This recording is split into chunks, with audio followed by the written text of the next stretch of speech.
I got weaker and weaker, and I started to sweat profusely.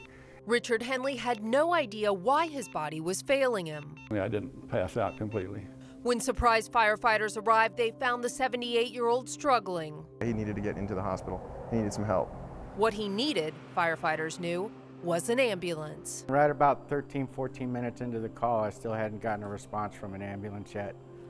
So I called back to the alarm room, asked them to check on what my ETA for the ambulance was. They told me they'd get right back to me. Probably another minute to 2 minutes after that, they responded back stating that Southwest hadn't dispatched an ambulance yet. That's when Captain Jerry Clark decided he was done waiting. He took Henley to the hospital, not by ambulance, but by fire truck. Do they teach you that, hey, someday you may have to transport a patient in the engine? No, they don't teach you that, but what they do teach is to use all tools that you have. We will never know if that ride in the fire truck saved Henley's life, but it does raise questions about the Southwest ambulance that never showed. During our 5-month investigation into this privately owned ambulance provider that services most of the valley, we uncovered ambulances in various states of disrepair, with expired supplies, medics pushed to the limit, and troubling response times that could ultimately affect you.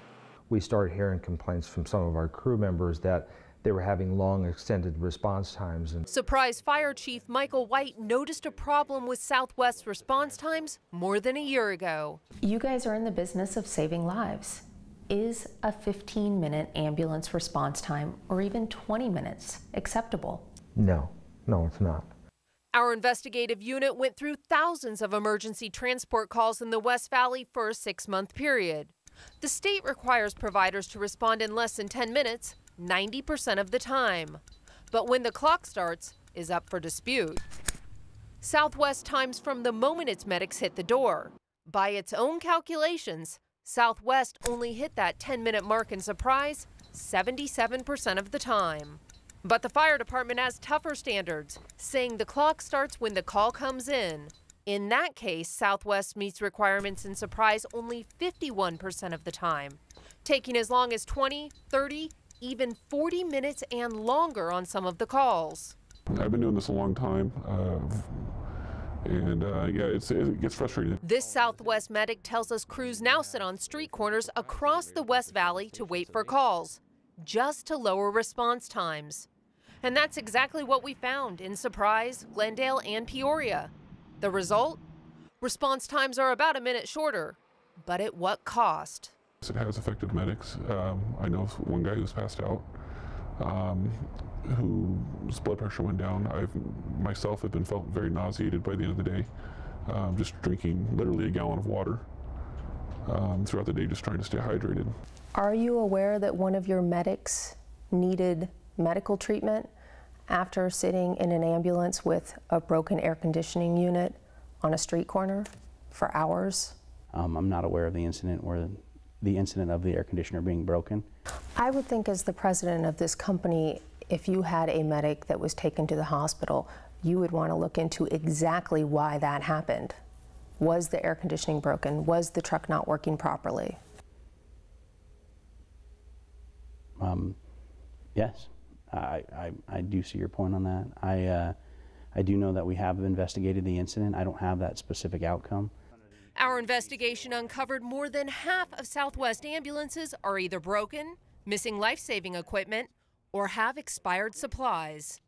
The president of Southwest, Jeff Sargent, says if an ambulance goes down, the rig is repaired here at their fleet center right away. But industry insiders tell us that's not the case. Would you buy a personal vehicle with 500,000 miles on it to take your sick family member to the hospital? No. We went through the maintenance records on 170 Southwest ambulances inspected this year. We found 69 of those ambulances have more than 300,000 miles on them. 10 of those have more than 400,000 miles. And that's not cruising miles on the freeway. That's jamming it to the floor to drive code 3 to somebody who's dying, stomping on the brakes, jamming it to the floor, moving in and out of traffic. Those are hard, beat-up miles. But the president of the company told us there's nothing wrong with that. That is not an unusual situation around the country for ambulances. So we checked further into those maintenance records and found ambulances on the road with broken emergency lights, sirens that don't work, and non-functioning horns. CBS 5 Investigates also discovered not all of the ambulances had the proper life-saving equipment. Some were missing oxygen tanks, others backboards. We found ambulances also stocked with expired medical supplies, like IVs, breathing tubes, and blood glucose testing kits. Then there are the expired drug boxes, one dating back to 2006. And as for the way the medications are stored in the rigs, we brought a thermometer in one day and left it in the back of the ambulance during the hottest part of the day with the air conditioner running, and it was 102 degrees. This video shot by a medic in a Southwest ambulance shows many of the medications should be stored at room temperature, a far cry from 102 degrees. If we're storing medications outside of a range, it could affect its effectiveness, yes, and that would be concerning. But what about Richard Henley's concerns? An ambulance that was supposed to save his life never showed. Are you aware that a patient was transported to the hospital on a fire truck because your medics were taking too long to arrive to the scene? I'm not aware of that circumstance. Nobody told you about that? Yeah, and I'm not aware of that circumstance. If you give me the specifics, I'll be more than happy to look into it for you. Sure. Because that's not acceptable. That's a big deal, isn't it? Absolutely. It's absolutely something that should have been brought to my level.